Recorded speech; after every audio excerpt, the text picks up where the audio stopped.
Setting up root folders in CS6 Dreamweaver. As we know, all websites use root folders so we can store all our files in one easy place when we upload them to the server. What we're going to do is we're going to use the interface within Dreamweaver and also My Documents to allow us to set up root folder in the most quick and efficient way. So what we're going to do is we're going to find a location inside our computer that we want to save all our web related files. So what I'm going to do is I'm going to open up my desktop or whatever place you want to save files in. What I'm going to do is going to create a new folder and I'm going to call it root. Inside this root folder I'm going to set up a number of folders that I'm going to use to locate all my different files. In a new folder I'm going to make one called images, another one called PHP, another one called JS, which is JavaScript, another one that we're going to leave this blank for the moment because we'll use it for later. Inside this folder everything that's to do with our website is going to be stored there. So when I go back into Dreamweaver now, and you can see I've got an option there that says site and then new site.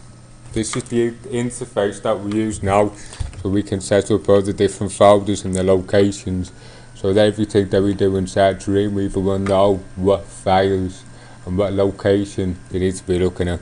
This allows us to use what we call relative site links rather than absolute paths, but we'll talk about that in another tutorial. So what I'm going to do is I'm going to set up a page and I'm just going to call it test. And my local root folder is going to be where I've just set up them files. So I'm going to use this interface. I'm going to go through the browser and you can see I found root. And this is all the files and folders that I've just set up. Once I've got root open, I'm going to click on select and I'm just going to check that this file location here is correct. In addition to that, I need to go to advanced settings. And you can see I've got a folder here which is called default images folder.